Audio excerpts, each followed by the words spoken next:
Guys, स्वागत है आप सभी का हमारे चैनल लेट्स लर्न में। यूपी पीसीएस प्रीलिम्स 2022 के तहत हम लोग इतिहास के उत्तर भारत में 800 से 1200 ईस्वी के बीच की जो राजनीतिक एवं सामाजिक दशा थी उसका अध्ययन करेंगे। यह हर्षवर्धन के बाद की अवस्था है। देखते हैं। हर्ष के 75 वर्ष बाद कन्नौज की गद्दी पर सत्तासीन हुआ था यशोवर्मन। कन्नौज कहाँ? फर्रुखाबाद में स्थित है। और हर्ष की जो अवधि थी वो 606 से 647 ईस्वी के बीच थी। और हर्ष के समय में ह्वेनसांग नामक चीनी यात्री भारत आया था। गौडबोह का रचनाकार गौडबोह प्राकृत भाषा में लिखी गई थी और इसे वाग्पति ने लिखा था। वाग्पति एक बहुत बड़े नाटककार थे और यशोवर्मन के दरबारी कवि भी थे। इसे 800 से 1200 की जो ईस्वी है इसे राज्यों के अंदर राज्यों का काल कहा गया। किसने कहा? इसे ईश्वरी प्रसाद ने कहा है। इतिहासकार ईश्वरी प्रसाद ने कहा है। यशोवर्मन के समय चीनी यात्री भारत आया। हु चाओ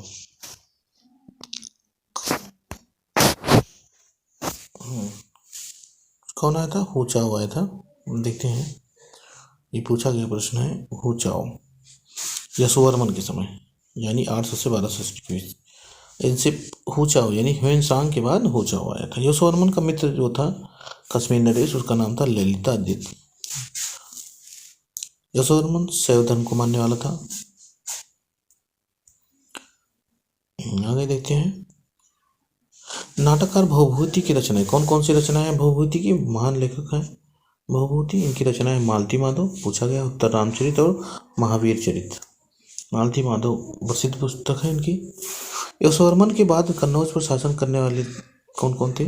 वज्रायुद्ध ने किया, चक्रायुद्ध ने किया और इंद्रायुद्ध ने किया था। युद्ध जैसे सब इनके नाम के साथ जुड़े हुए हैं यशोवर्मन को छोड़कर। वज्रायुद्ध, चक्रायुद्ध और इंद्रायुद्ध। गुर्जर प्रतिहार वंश का जो संस्थापक था वो था हरिश्चंद्र। मदांध वत्सराज ने गौड़राज की राजधानी राजलक्ष्मी को आसानी से हस्तगत कर उसके 2 राजछत्रों को छीन लिया। कहाँ लिखा हुआ है? वत्सराज, मदांध वत्सराज यानी प्रतिहार राजा जो था वत्सराज, उसने राजलक्ष्मी को आसानी से हस्तगत कर उसके 2 राजछत्रों को छीन लिया। राधनपुर लेख में मिलता है। गोविंद थर्ड का लेख है। राधनपुर लेख किसका लेख है? गोविंद थर्ड का लेख है। 808 ईस्वी का। धर्मापत्या यशा प्रभूति प्रालक्ष्मी पुनर्हुनन्या, ग्वालियर लेख में ये लिखा हुआ। इसका अर्थ है मिहिर भोज की सूचना देता है। ये गुर्जर शासक मिहिर भोज की। मिहिर भोज की जो उपाधि थी वो थी आदिवराह। पिछले वीडियो में भी हमने देखा। महेंद्रपाल प्रथम का दरबारी कवि जो था राजशेखर था और इसकी रचनाएं हैं काव्य मीमांसा, कर्पूर मंजरी काफ़ी फेमस है इसकी। महेंद्रपाल जो था गुर्जर वंश का शासक था। गुर्जर प्रतिहार वंश का जो वास्तविक संस्थापक माना जाता है वो नागभट्ट प्रथम को माना जाता है।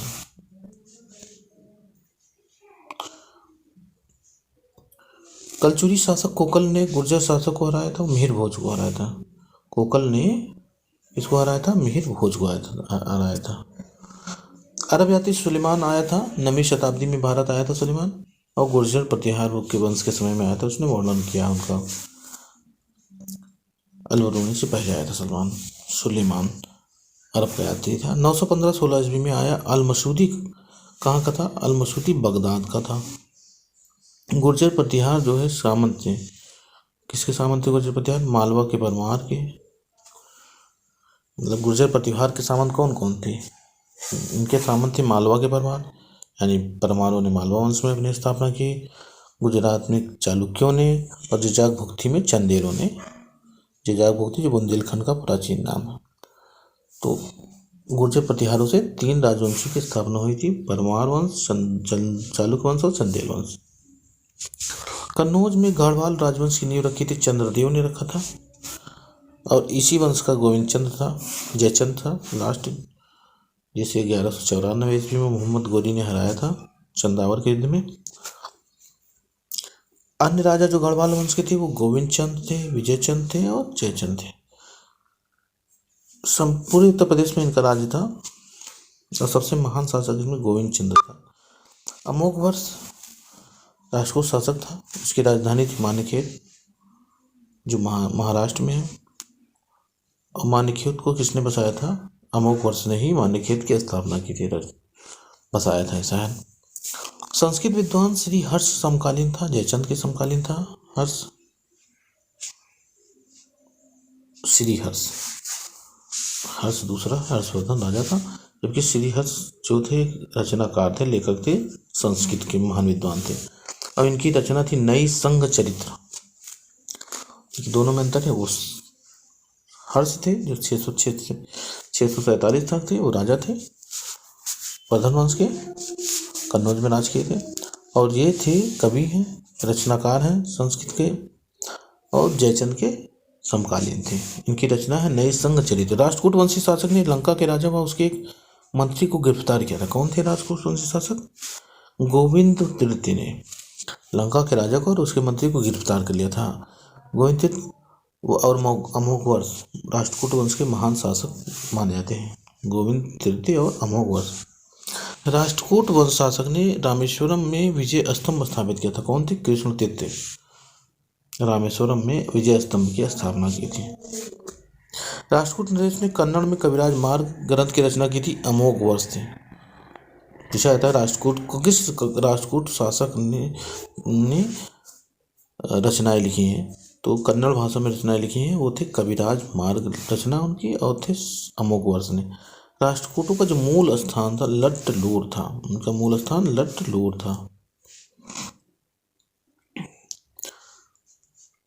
राजेंद्र प्रथम यानी राजेंद्र चोल ने बंगाल पर आक्रमण किया था महिपाल के समय में। महिपाल प्रथम जो राजा था पाल वंश का, उसके समय राजेंद्र चोल ने आक्रमण किया था। पाल साम्राज्य में इस धातु की मूर्ति का प्रचलन अधिक था। कौन सी धातु पाल साम्राज्य में? कांस्य की धातु सबसे ज़्यादा प्रचलित थी। पाल शासक उत्तरापथ स्वामीन कहा गया है। किसको उत्तरापथ स्वामीन कहा गया है? धर्मपाल को। महान शासक था पाल वंश का धर्मपाल। अंतिम पाल शासक था रामपाल, इसे जनता ने मार दिया था।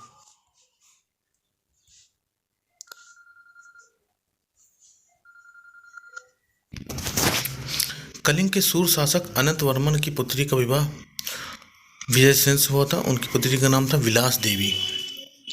बनारस तथा इलाहाबाद तक सैनिक अभियान करने वाला शासक लक्ष्मण सेन था। बंगाल से इसने बनारस और इलाहाबाद तक सैनिक अभियान किया था। सेन वंश का सबसे प्रतापी शासक विजयसेन था। जयदेव और धोई को संरक्षण देने वाले शासक थे लक्ष्मण सेन। ये दोनों कवि थे।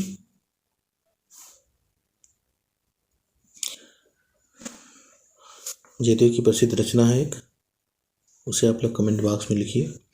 अजमेर की स्थापना की थी अजय राज चौहान ने, उन्हीं के नाम पर इसका नाम अजमेर पड़ा था। चाहमान शासकों की प्रतिद्वंदिता थी गढ़वालों से थी। चाहमान या चौहान, इन्हीं को चाहमान या चौहान। अन्य है अजयराज या बीशलदेव, अजयराज बीशलदेव और वासुदेव चौहान वंश के शासक हैं। अजयराज अजमेर की स्थापना की थी, गढ़वाल वंश के शासक थे। सेना नायक आलाउद्दौला का संबंध किससे? चंदेल वंश से है, खजुराहो में जो था। 1023 में गजनवी के आक्रमण के समय चंदेल शासक कौन था? विद्याधर था। चंदेल शासक किसके समय? गजनवी के समय। 1023 में विद्याधर शासक था। प्रयाग में जल समाधि लेने वाला चंदेल शासक था धंगदेव। इसने जल समाधि ली थी कहाँ? प्रयाग में। चंदेल साम्राज्य को दिल्ली सल्तनत में मिला लिया था कुतुबुद्दीन ऐबक ने 1202 में। आईन अकबरी में वर्णित परमार वंशी शासक मुंज और भोज दोनों का वर्णन है। भोजपुर नगर, भोज ने भोजपुर नगर की स्थापना की थी और 500 विद्वानों का संरक्षक था भोज। चालुक्य वंश के तैलपदित्य को गुंज ने 6 बार हराया था और 7वीं बार स्वयं हार गया था। मुंज जो है महान शासक था परमार वंश का। मुंज तैलपदित्य को 6 बार हराया था। धारा को अपनी राजधानी बनाने वाला शासक था पर भोज ने धारा को अपनी राजधानी बनाया था। परमार वंश कहाँ था? मालवा में। तोमर वंश दिल्ली में। चाहमान वंश अजमेर में और कलचुरी की राजधानी त्रिपुरी थी। ये सब इनकी राजधानियाँ भी थी। परमार की राजधानी मालवा, तोमर की दिल्ली, चाहमान की अजमेर और कलचुरी की त्रिपुरी। पृथ्वीराज चौहान प्रसिद्ध शासक रहे हैं चौहान वंश के और उनकी राजधानी अजमेर थी।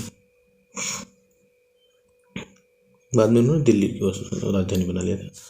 भोज की रचना कविराज। भोज की रचनाएं कौन कौन सी? सम्रांगण, सूत्रधार, सरस्वती कंठाभरण और राजमार्तंड महत्वपूर्ण रचनाएं हैं राजा भोज की। भोज को हराने वाला चालुक्य नरेश था सोमेश्वर प्रथम। इसने राजा भोज को हराया था। गुजरात के चालुक्य वंश का सबसे महान राजा था जयसिंह सिद्धराज, चालुक्य वंश का। और गुजरात में बघेल वंश की स्थापना लवण प्रसाद ने की थी। वो भीमदेव द्वितीय के मंत्री थे। लवण प्रसाद भीमदेव द्वितीय महान शासक था गुजरात का। शिलाहार वंशीय शासकों ने शासन किया था कोंकण में। पूर्व मध्यकाल में कच्छप घात वंश के शासक शासन करते थे ग्वालियर में। कच्छप घात वंश कहाँ? ग्वालियर में शासन करते थे। गुजरात के जो सोलंकी शासकों ने संरक्षण और पोषण किया था जैन धर्म का।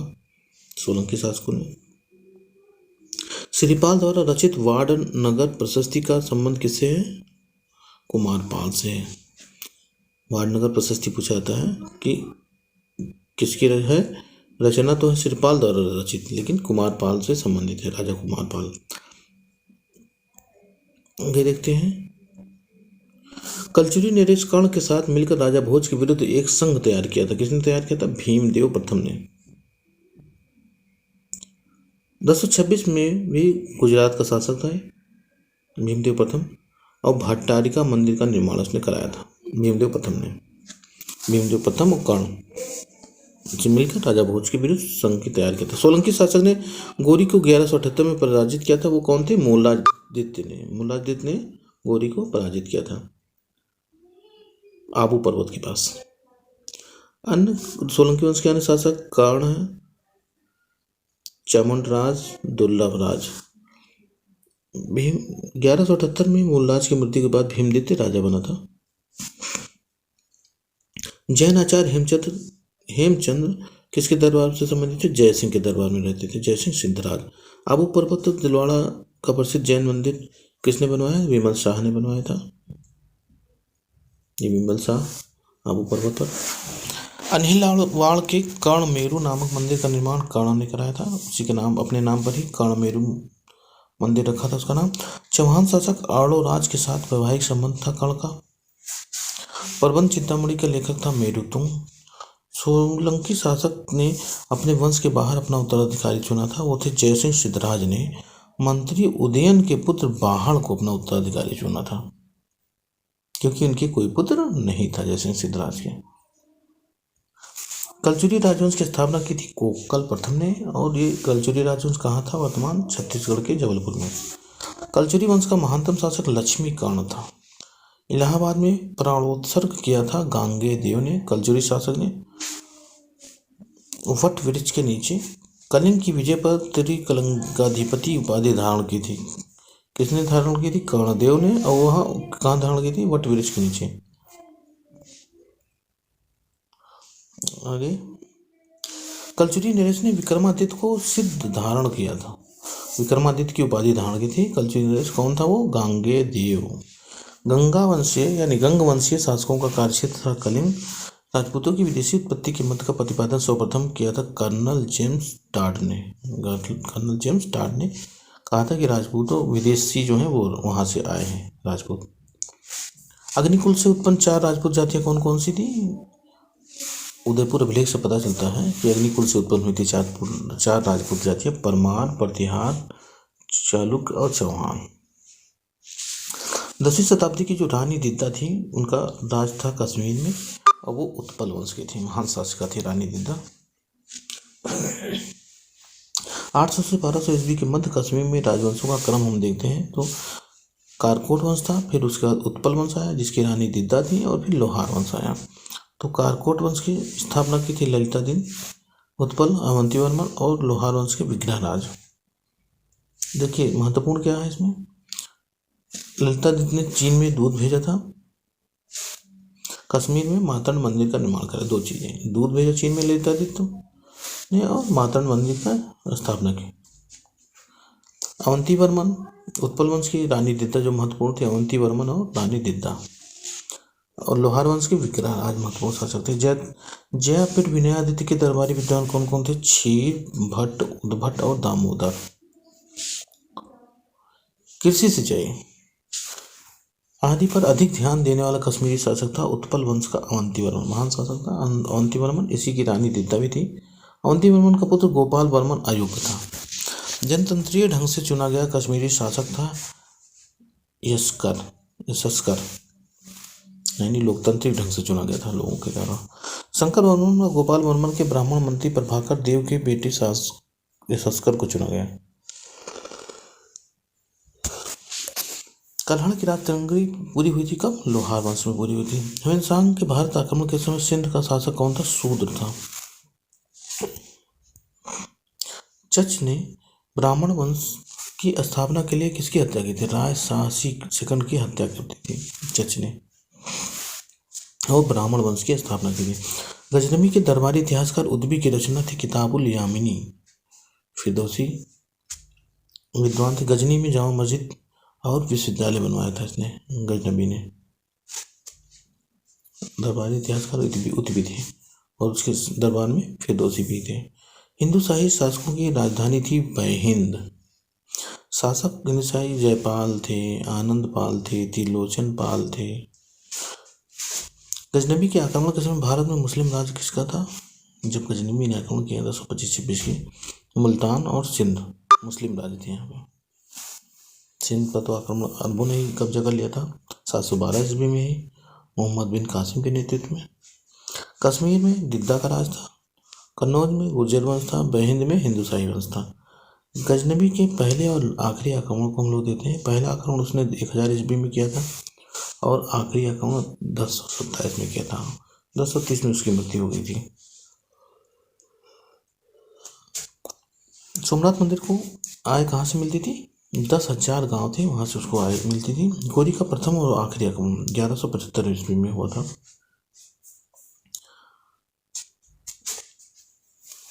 गौरी को देखते हैं। आखिरी आक्रमण,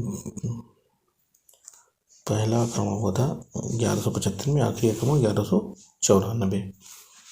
हारा किससे था? राय पिथौड़ा पृथ्वीराज तीर्थ से हारा था पहला, और मूलराज तीर्थ से। 2 लोगों से मोहम्मद गौरी हारा था। राय पिथौड़ा, जिसे पृथ्वीराज द्वितीय या पृथ्वीराज चौहान कहा जाता है, उपनाम राय पिथौड़ा भी था, और मूलराज द्वितीय से हारा था। सोलंकी वंश का शासक था मूलराज द्वितीय। गौरी के दरबार में रहने वाला विद्वान जो था वो था फखरुद्दीन राजी। विद्वान था फखरुद्दीन राजी। पूर्व मध्यकाल में एक मौर्य वंश शासन कर रहा था, कोंकण में शासन कर रहा था उसने पूर्व मध्यकाल में। जयपाल शासक था। गजनवी से हार कर इसने आत्महत्या कर ली थी जयपाल ने। हिंदू शाही वंश का शासक था। ऊपर हमने देखा उसने नदी में डूबकर अपनी जान दे दी थी। मेघातिथि टीकाकार था किसका? मनुस्मृति का टीकाकार था मेघातिथि। विश्वरूप, कुल्लुक और गोविंदराज, इन लोगों ने भी मनुस्मृति पर टीका लिखा है। विश्वरूप ने, कुल्लुक ने, गोविंदराज ने। मीर भोज का ग्वालियर अभिलोक प्रतिहारों की उत्पत्ति का प्रारंभ करता है लक्ष्मण से, कि प्रतिहारों की उत्पत्ति हुई थी लक्ष्मण से शुरुआत हुई थी। कश्मीर का नीरो हर्ष को कहा जाता है। लखनौती नगर की स्थापना की थी लक्ष्मण सेन ने, उन्हीं के नाम पे लखनौती। राजतरंगड़ी की रचना हुई थी 12वीं शताब्दी में। राजपूतों की 36 जातियों का वर्णन राजतरंगड़ी में मिलता है। किस मंदिर का शिखर द्रविड़ शैली का है? तेली का मंदिर, जो ग्वालियर में तेली का मंदिर है वो द्रविड़ शैली का शिखर है, और वो नागर शैली का, चूंकि उत्तर में स्थित है नागर शैली का है, लेकिन उसके जो शिखर है वो द्रविड़ शैली का है। कृत्य कल्पतरु का लेखक लक्ष्मीधर था, महाराष्ट्र का था वो। विज्ञानेश्वर और अपराध ने किस पर भाष्य लिखा था? टीका या भाष्य लिखा था याज्ञवल्क्य की स्मृति पर। प्रजा द्वारा चुने गए शासक कौन थे? पाल शासक गोपाल प्रजा द्वारा चुने गए थे, और पल्लव शासक नंदीवर्मन। 2 लोग लोकतांत्रिक ढंग से या प्रजातांत्रिक ढंग से चुने गए थे, गोपाल और नंदीवर्मन। नीति वाक्य अमृत का लेखक था जैन आचार्य सोमदेव। महत्वपूर्ण। पूर्व मध्यकाल में जो प्रांत थे वो भोक्ति कहलाते थे। कर, भाग कर, भोग कर और ऊपरी कर, ये सब लिए जाते थे। राजस्व मंत्री जो था अचपटलिक कहलाता था। कायस्थ जाति का उदय हुआ। पूर्व मध्यकाल में भूमि अनुदान तीव्र हो गया, जिससे सामंतवाद का उदय हुआ। नौसेना थी चोलों के पास और राष्ट्रकूटों के पास, दो लोगों के पास नौसेनाएं थी, दो राजवंशों के पास। भूमि कर 1/3 से 1/6 तक लिया जाता था। और पश्चिम में जो इनके महत्वपूर्ण बंदरगाह थे वो थे देवल, थाना और सुपारा।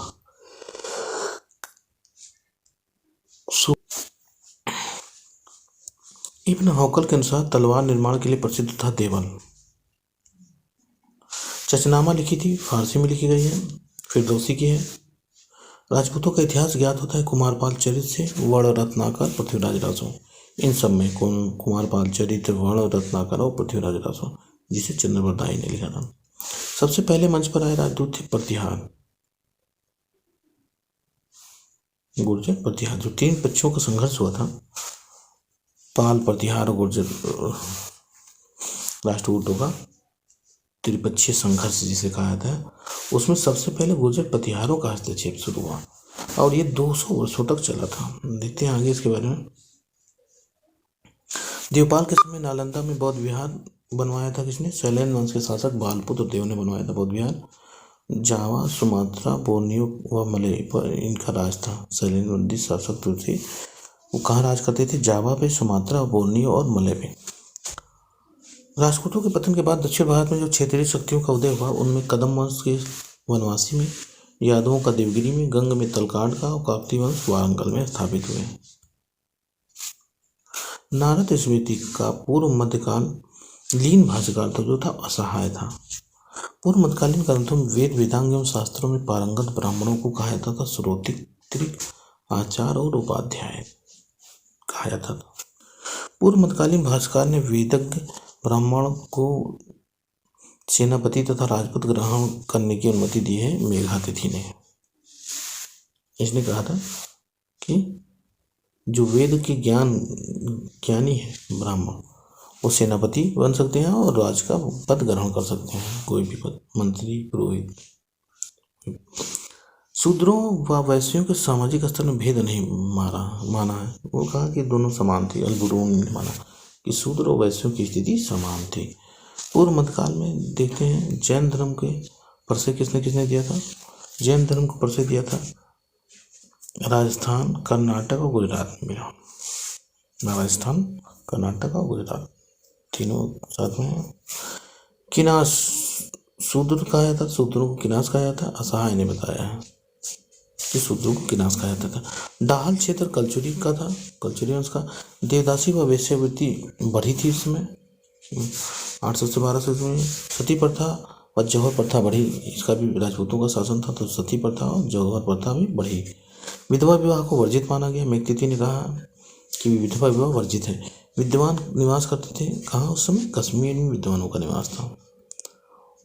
उड़ीसा में जगन्नाथपुरी का मंदिर बनवाया था अनंत वर्मन चोडगंग।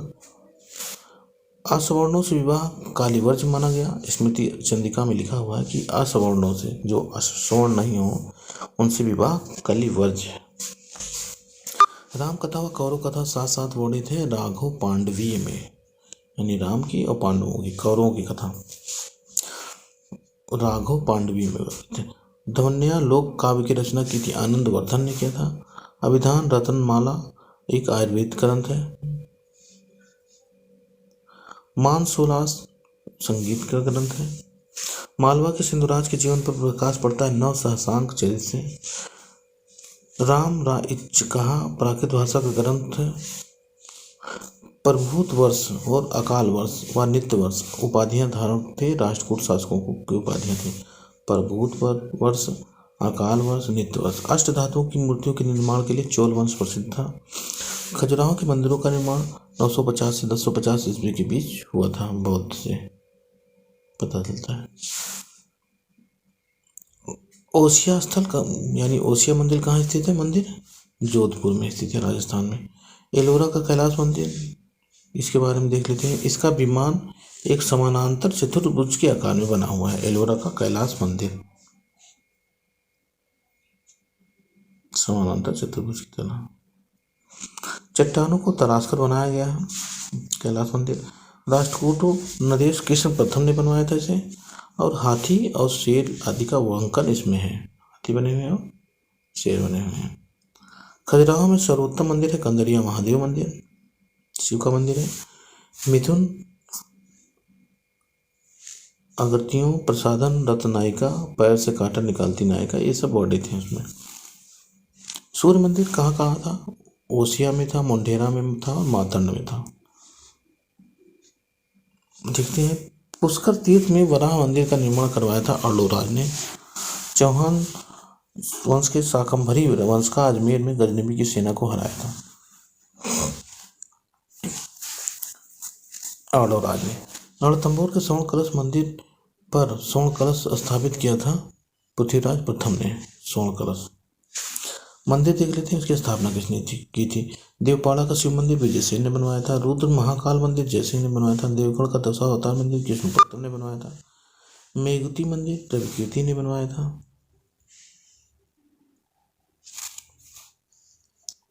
देखते हैं। एलोरा में रामेश्वर मंदिर और रावण की खाई भी कृष्ण प्रथम ने स्थापित कराई थी।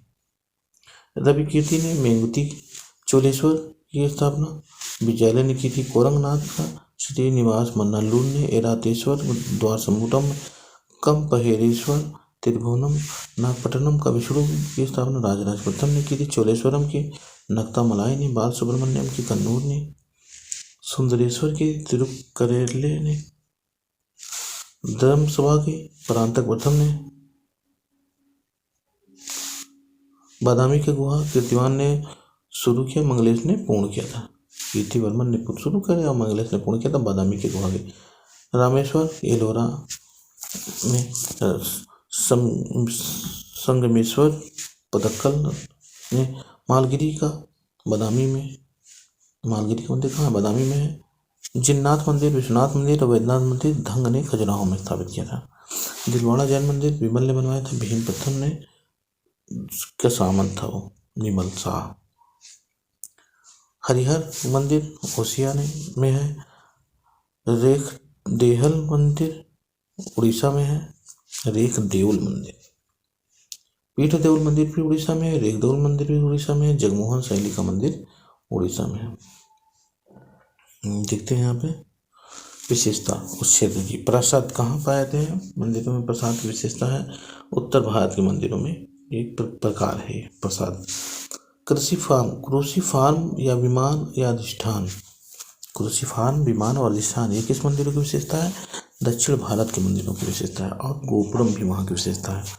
महापिष्ट कहाँ के मंदिरों की विशेषता है?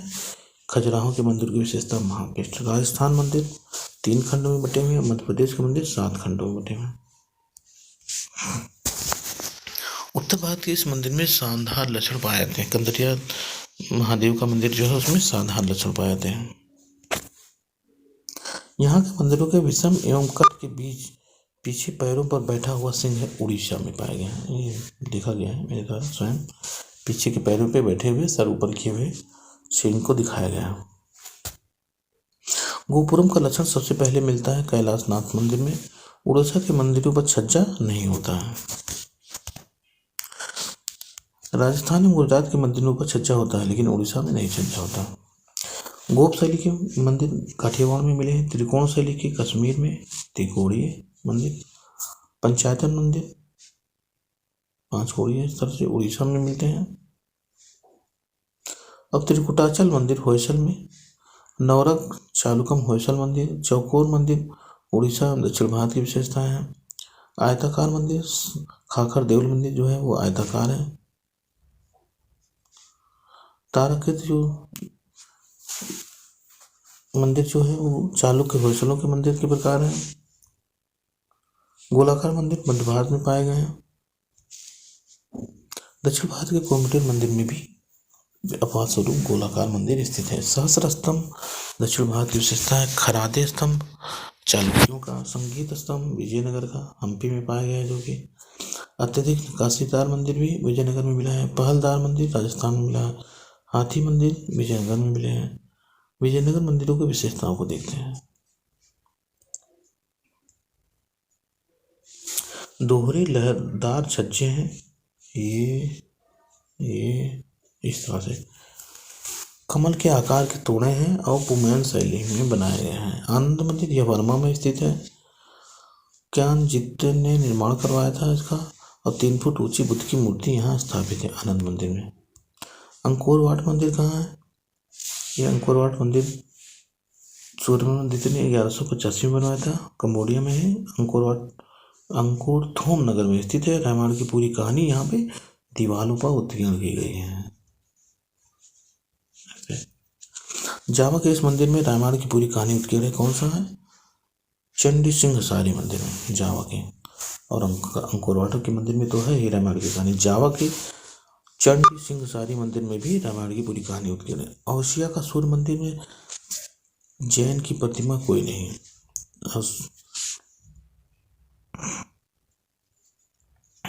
देखते हैं।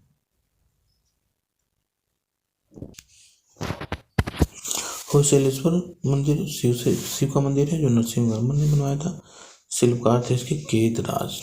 नरसिंहवर्मन ने केदराज से होशेलेश्वर मंदिर बनवाया था। केतमल PWD अधिकारी जो थे उनको केतमल कहा जाता था। और चंद्रकेशव मंदिर विष्णुवर्धन ने बनवाया था।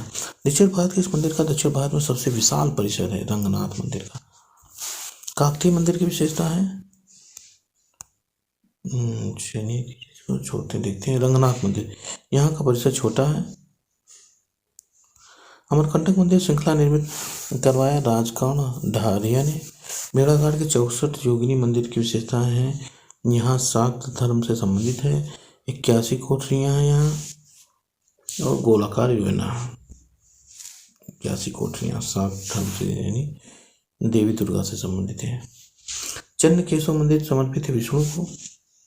चालुक्य होयसल मंदिर कैसे हैं? ताराकृत योजना के से बने हुए हैं, अत्यधिक अलंकरण है, शानदार नहीं है। हरिहर मंदिर उड़ीसा में स्थित है। अलबरूनी देख लेते हैं। नाग अबू रिहान, इनका जो पहला नाम था अलबरूनी का प्राचीन नाम था वो अबू रिहान मोहम्मद। इनकी मृत्यु 1039 ईस्वी में हुई थी। जन्म इनका 973 ईस्वी में हुआ था। उज्बेकिस्तान के ख्वारिज़्म नगर के काठ में हुआ था। भाषा इनको फारसी, तुर्की, अरबी, रोमन, इब्रानी, दर्द और संस्कृत भाषाओं का विशेष ज्ञान था। 19 किताबें इन्होंने लिखी है, जिसमें से कुछ महत्वपूर्ण किताबें यहाँ दी गई हैं। तारीखुल हिंदी, किताबुल हिंद, तारीखुल हिंदी, अल कानून अल मसूदी, किताबुल जवाहिर, किताबुल सैदना, अथर अल वाक़िया, the vestiges of the waste,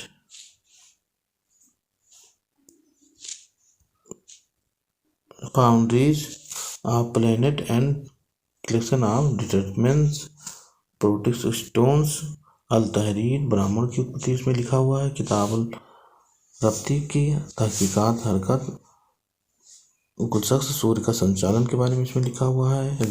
रिसाला, ध्रुव पर 6 माह के दिन होने की पुष्टि इन्होंने किया है। ने रिसाला में लिखा है। तहकीकात हिंद, भारत की जानकारी मिलती है तहकीकात हिंद से, यानी हिंदुस्तान की जानकारी।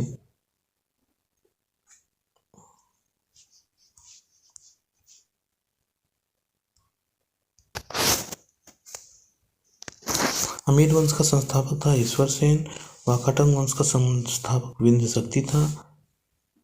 विष्णु गोत्र का थे। लघु जातिका बरामेर की रचना है। सुत्था चरक की रचना है। हर्षवर्धन की रचना नागानंद सौंदरानंद है। गयासुद्दीन तुगलक के समय में लगान 1/10 से लेके 1/12 तक था। यहाँ जो संस्कार थे मुख्य रूप से 18 वर्ष की आयु में स्नातक, प्रोफेसर 20 वर्ष की आयु में प्रोफेसर व सुधारक के साथ संपादक बने। गयासुद्दीन तुगलक के बारे में यहाँ पे आगे देखते हैं। और बात की किसके बारे में? 25 साल में सार्वजनिक सभा और प्रांतीय सम्मेलन के मंत्री, राष्ट्रीय कोकण के मंत्री, प्रांतीय विधायक, इम्पीरियल कौन थे? ये प्रश्न पूछा गया था एक बार। देखिए कि 18 वर्ष की आयु में स्नातक हुए, 20 वर्ष की आयु में प्रोफेसर और बने, और सुधारक के साथ संपादक भी बने, पत्रिका थी सुधारक, और 25 वर्ष की अवस्था में सार्वजनिक सभा व प्रांतीय सम्मेलन के मंत्री बने। राष्ट्रीय कांग्रेस के मंत्री बने 29 वर्ष में। 31 वर्ष में रॉयल कमीशन के समक्ष अग्रणी गवाही थे इन्होंने। 34 वर्ष की अवस्था में प्रांतीय विधायक बने और 36 वर्ष की अवस्था में इम्पीरियल विधायक बने। 39 वर्ष की अवस्था में भारतीय राष्ट्रीय कांग्रेस के अध्यक्ष बन गए और गांधी जी के गुरु थे। ये कौन थे? गोपाल कृष्ण गोखले। इतनी विशेषताएं इनकी थी। AIS का पूछा गया प्रश्न था। हिंदू महासभा के सदस्य और ट्रेड यूनियन कांग्रेस के अध्यक्ष थे लाला लाजपत राय। इंडियन रेल की स्थापना शिशिर कुमार घोष ने की थी। इंडियन एसोसिएशन की स्थापना सुरेंद्र नाथ बनर्जी ने की थी। पूना सार्वजनिक सभा की स्थापना महादेव गोविंद रानडे ने किया था। ईस्ट इंडिया एसोसिएशन की स्थापना दादा भाई नौरोजी ने किया था। पुराणों में चंपा यानी चंपा अंग की राजधानी थी, महाजनपद की राजधानी थी, को कहा गया मालिनी। चंपा को क्या कहा गया पुराणों में? मालिनी। जैन ग्रंथ विविध तीर्थकल्प में तीर्थ स्थल बताया गया है। तीर्थंकर वासु पूज्य की जग स्थली। बुद्ध काल में राजा वच्छदत्त बिंबिसार ने जीता था उनको। जैन साहित्य अजातशत्रु की राजधानी थी। कपिसा अफगानिस्तान में हिंदू कुश से काबुल तक की राजधानी थी। कपिसा उसका नाम था। भूमरा मध्य प्रदेश के सतना में गुप्तकालीन मंदिर है। भूमरा में नचना कुठार में पार्वती महादेव मंदिर स्थित है। मध्य प्रदेश के बुंदेलखंड में स्थित है। भरहुत मध्य प्रदेश के सतना में स्थित है। अशोक निर्मित स्तूप है यहाँ ईंटों का। कौशलराज प्रसेनजीत और अजातशत्रु के चित्र है यहाँ पे भरहुत में। 1873 में कनिंघम महोदय ने खोजा था इसको। एंशियंट मॉन्यूमेंट एक्ट बना था 1904 में। उसमें वायसराय थे लॉर्ड कर्जन। पूर्व मध्यकाल में मित्रों इतना ही। अब आगे हम सल्तनत काल में मिलते हैं फिर अगले वीडियो में। लाइक और सब्सक्राइब करते रहिए। अब हम बहुविकल्पीय प्रश्नों का भी पेपर कराएंगे एक प्रत्येक दिन। अधिकतम प्रश्न शामिल करने की कोशिश करेंगे। धन्यवाद मित्रों, फिर मिलते हैं।